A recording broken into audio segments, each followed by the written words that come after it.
Halo teman-teman semua, ketemu lagi dengan Bung Bob. Wow, sahabat Bob, pemain Inter sudah membela negara mereka untuk minggu ini dan minggu depan juga akan ada sebelum pertandingan derby melawan Melon, sahabat Bob. Tapi sebelum gua lanjut, silakan subscribe dan klik loncengnya. Thank you.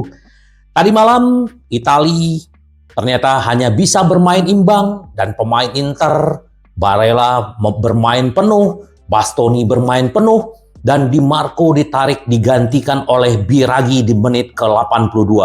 Jadi memang pemain-pemain Inter, terutama pemain-pemain Italia ini bermain full dan ini benar-benar harus terus dijaga fisik mereka sebelum ketemu Melon, sahabat Bob. Nah, untuk Swiss juga Sommers kebobolan 2 gol dan akhirnya bermain imbang 2-2, sahabat Bob. Nah, ini sedikit kita berbicara tentang Hakan ya. Hakan juga bermain imbang 1-1 dan dia juga sangat vital ya di lini tengahnya Turki, bermain 1-1. Tapi kalau di level klub dia juga sangat luar biasa. Ini yang dibilang sama jurnalis Italia ya, Marinella gitu. Dia begitu menilai si Hakan ini luar biasa. Hakan dialihkan ke peran yang sebagai yang lebih sebagai deep lying playmaker ya. Itulah posisi yang dimainkan pemain Turki musim ini. Dia sepenuhnya mewarisi jabatan pilihan pertama dari Brozovic. Kita sama-sama tahu ya, sahabat Bob. Nah, terus juga Hakan juga punya peran yang bagus di Turki dan dia juga sudah menjadi kapten timnas Turki, sahabat Bob. Terus apa yang dibilang sama Marianella gitu? Memuji intuisi hebat seorang Hakan yang memunculkan gol penyeimbang ya. Tadi pagi itu salah satu yang bagaimana Turki bisa bermain 1-1 gitu loh. Sentuhannya, visinya, kami melihat semuanya. Hakan adalah pemain yang luar biasa. Gue sepakat ya apa yang dibilang sama si jurnalis ini. Nah, bahkan Hakan juga diwawancara, saya dalam performa hebat dan sangat termotivasi di Serie A ya. Walaupun dia tidak bisa memberikan kemenangan untuk Turki, tapi dia juga telah mencetak 1 gol waktu melawan Fiorentina melalui penalti, sahabat Bob. Nah, dia bilang begini, dengan ketiga kemenangan sejauh ini di Liga, Inter menikmati awal musim yang menarik dan Hakan telah menjadi inti dari semua yang telah dilakukan oleh Nerazzurri. Ini merupakan awal yang baik untuk musim klub bagi saya, kata Hakan. Saya sangat lapar dan termotivasi. Semoga Hakan ya fit-fit aja nanti sebelum melawan Melon, mantan klubnya dia, dan kita berharap dia bisa memberikan extraordinary. Sedikit kita berbicara tentang Inter, bagaimana penghasilan Inter di musim kemarin, terus bagaimana kerugian Inter. Nah, ternyata Inter termasuk dalam perjanjian penyelesaian UEFA untuk 2022-2023. Kerugian Inter sangat jauh menurun ya. Ini musim lalu pertama kalinya beberapa musim Inter mencatat kerugian tidak lebih dari 100 juta. Menurut Gazeta, kerugian Inter berkisar antara sekitar 80 sampai 85 juta. Hal ini termasuk parameter yang disepakati oleh Inter dengan UEFA. Tentu saja faktor kuncinya adalah salah satu Inter masuk ke final Liga Champions, sementara Inter juga menghasilkan 80 juta dari pendapatan penerimaan sepanjang 2022-2023, termasuk memecahkan rekor penonton terbanyak ya di Italia. Nerazzurri memperoleh lebih dari 12 juta untuk leg kedua semifinal Liga Champions melawan AC Milan di San Siro pada bulan Mei. Pendapatan Liga Champions, stadion yang tinggi mengimbangi bencana yang disebabkan oleh tidak dibayarnya jumlah hutang Digital Beats ya. Nah, Nerazzurri sekarang di jalur untuk memenuhi perjanjian penyelesaian 2023-2024. Nah, sahabat Bob, Inter musim ini juga sudah tidak ada lagi Dzeko, tidak ada lagi Lukaku, Brozo yang mereka bergaji tinggi. Nah, Inter telah memotong gaji sebesar 10-12% musim ini. Selain itu, Inter juga mendatangkan uang tunai dari bursa transfer. Terutama bagaimana Inter menjual Onana senilai 52,5 juta ke MU dengan benar-benar laba bersih karena dia didapatkan secara gratis. Jadi ini sangat membantu Inter, tapi sebenarnya kalau Inter digital bits tidak bermasalah, Inter mungkin kerugiannya mungkin bisa di bawah 50 juta, sahabat Bob. Tapi ini berita baik, semoga di musim 2023-2024 ini Inter bisa menghasilkan lebih banyak lagi, apalagi kalau Inter Scudetto dan juara Liga Champion. Terus juga Inter juga bisa debut sponsor baru ya di punggung nanti di derby AC Milan. Kita lihat siapa nih yang akan menjadi sponsornya gitu loh. Dan sponsor kaos ini mungkin akan debut di akhir musim ini, di akhir minggu ini. Kita lihat siapa, sahabat Bob. Kita akan lihat bahwa tapi Inter sudah mendapatkan itu, sahabat Bob. Kita tunggu ya. Nah, terus juga sedikit gua update juga tentang si Sanchez. Ternyata Inter tidak khawatir kemungkinan anemia si Alexis Sanchez yang tidak bisa bermain di timnas Chili. Terus juga ternyata usut punya usut, ternyata waktu dia masuk ke Inter kemarin di bursa transfer, free transfer, dia dites medis dan memang ada kemungkinan dia anemia. Jadi makanya tim gizinya Inter sudah menyiapkan diet untuk Alexis Sanchez. Jadi tidak perlu khawatir dengan Sanchez ya. Nanti kalau sahabat Bob mau mengirimkan Sangobion ya, kirimlah ke Alexis Sanchez ya, supaya dia darahnya bagus dan dia bisa bermain bagus untuk Inter musim ini, sahabat Bob. Semoga ya, kita berharap semoga Alexis Sanchez segera bisa berkontribusi, apalagi ini kita sudah aura-auranya derby Milan ini juga udah sangat panas gitu, sahabat Bob. Terus sedikit ini mantan gelandang Roma Tomasi ya, masih ingat Tomasi ini pemain kriwil-kriwil ya, gelandangnya Roma ini juga pemain bagus, gue juga suka dulu ya. Dan dia ternyata sekarang udah menjadi wali kotanya Verona, hebat ya. Jadi dari seorang pemain bola sekarang menjadi wali kota. Dia mengomentari tentang Federico Di Marco gitu.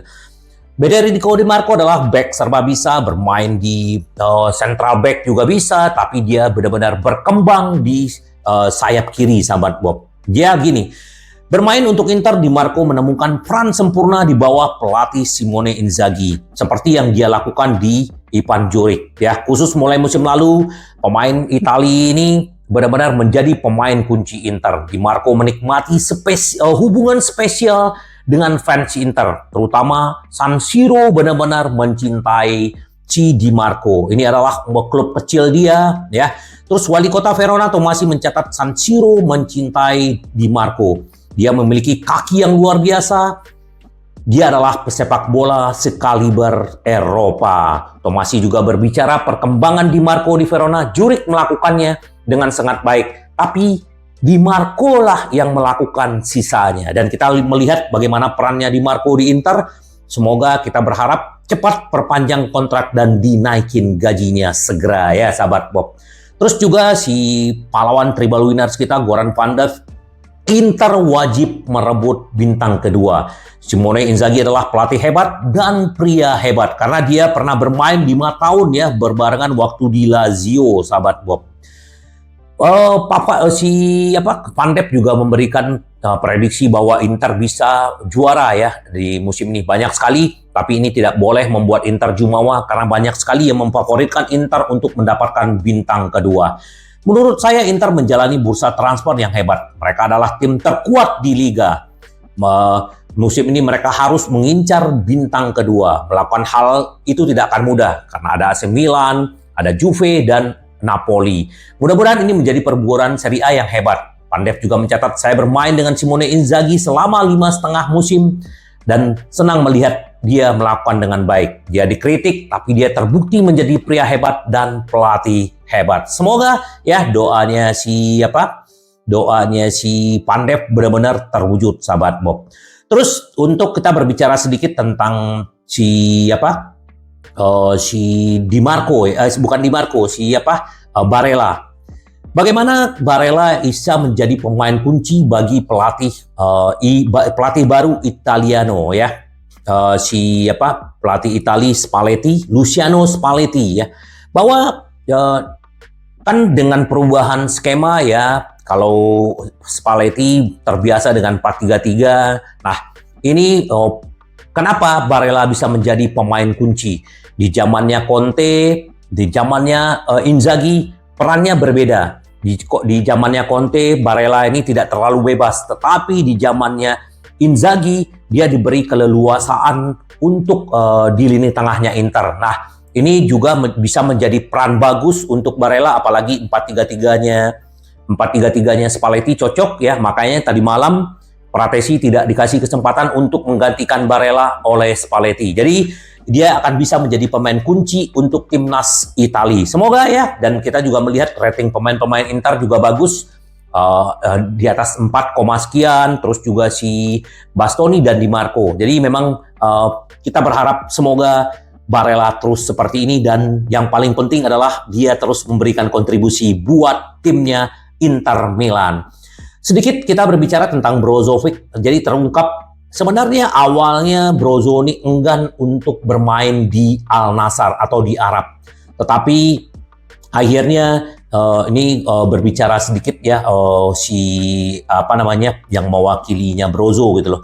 Dia enggan gitu, tapi lama-lama dia juga mempertimbangkan untuk akhirnya menerima penawaran dari Arab. Ini bukan hanya bicara masalah uang aja, tetapi ya ada tantangan-tantangan baru. Dan memang akhirnya waktu si Brozo akhirnya meminta untuk dipindah ke Arab, akhirnya Inter juga mengakomodasi untuk terjadinya transfer itu. Dan ini juga bagus. Kenapa? Karena memang bagaimanapun Brozo ini adalah salah satu regista terbaik di Serie A, dan tapi penggantinya si Hakan juga luar biasa bagus. Jadi ya semoga kita berharap Brozo juga berhasil di sana, dan dia juga sudah mendapatkan piala kalau nggak salah kemarin ya. Jadi ya, ketika Anda membuat kesepakatan dengan salah satu pesepak bola dunia, harganya akan mencapai level tertinggi. Itulah yang didapatkan oleh Inter kemarin, kurang lebih sekitar 20 jutaan ya, dan lumayan membantu keuangan Inter ya. Terus kita sedikit berbicara tentang Denzel Dumfries ya. Nah, ini menurut si Biasin ya. Ini ada beberapa rahasia kecil kenapa begitu Dumfries begitu gacor bulan ini gitu, di musim ini. Kemarin dia memberikan assist, ternyata bukan 3 assist, akhirnya dihitung 2,5 ya. Karena memang membentur kakinya pemain lawan dan akhirnya Derun mencetak gol. Tapi kita melihat permainan dia luar biasa. Nah, apa sih rahasianya Dumfries? Kita tahu bagaimana setelah Piala Dunia Dumfries melempem, dan bagaimana isunya dia akan jual, akan dibeli Chelsea, akan dibeli MU, tapi dia terus tidak dijual ya. Buchanan lah pengganti dia, banyak sekali calon-calon penggantinya. Nah, di musim ini kita tahu Inter membeli Cuadrado. Nah, itu adalah salah satu mungkin motivasinya si Dumfries, dan dia akhirnya sekarang berani berlari, berani passing, dan tidak banyak dia selalu kan selalu back pass. Nah, sekarang dia sudah berani memberikan umpan-umpan dan bagaimana. Nah, ini adalah bagus gitu loh. Karena dia punya pesaing ya. Kemarin tuh ada Darmian, sekarang ada Cuadrado, dan kita melihat bagaimana Dumfries adalah seorang yang rendah hati dan juga sangat kekeh dalam berjuang untuk Inter di lapangan, sahabat Bob. Semoga ya, kita berharap semoga si Dumfries ini terus membuktikan diri. Terus sebelum derby, Inter sudah terjual habis ya, ini luar biasa. Nah, ini menurut yang dilansir Tuttosport, pemasukan dari derby kali ini harus mencapai 6 juta euro ya. Luar biasa ya sahabat Bob, auranya pemain fans-fansnya Nerazzurri ini luar biasa, dan mereka menunggu derby ini. Sedikit kita berbicara tentang mantan pemain Inter, Nainggolan ya. Nainggolan dia diinginkan di Chelsea oleh Conte, tetapi di Inter dia dibuang. Ya, kita tahu bagaimana Nainggolan ini pemain bagus, tetapi tidak mendapat tempat dengan Conte dan dipinjamkan ke sana kemari ke Cagliari lagi. Ini sayang. Dan akhirnya karirnya juga tidak bagus sampai saat ini, dan bahkan tidak mempunyai klub, sahabat Bob. Ini sayang ya. Terus juga untuk sedikit Arnautovic bahwa dia tidak hanya mencari angka di Inter gitu. Dia kembali ke Inter itu tidak ingin menjadi hanya pelengkap. Dia menginginkan Scudetto, dia menginginkan jam bermain. Karena kenapa? Karena ini orang pemain bagus dan bahkan kemarin ada yang membahas, gua lihat ya di media sosial, siapa yang akan menjadi Lord. Ya ngapain kita berharap pemain Inter menjadi Lord kedua lagi kita. Kita berharap pemain-pemain Inter semua gacor dan mereka memberikan kontribusi. Itulah kenapa kita nggak memberikan doa, memberikan dukungan terhadap pemain-pemain bagus. Dan gue sangat yakin ya, semua pemain-pemain baru akan berkontribusi bagus. Dan itulah harapan kita sebagai Inter, sahabat Bob. Apalagi sebagai Interisti, kita hanya bisa memberikan dukungan lewat layar kaca, sahabat Bob. Semoga sahabat Bob, kita tidak sabar lagi menunggu pemain-pemain Inter kembali ke campnya untuk melawan Melon. Semoga Inter kita selalu menang. Sampai ketemu lagi dengan Bung Bob. Bye-bye. Ci variamo. Yes.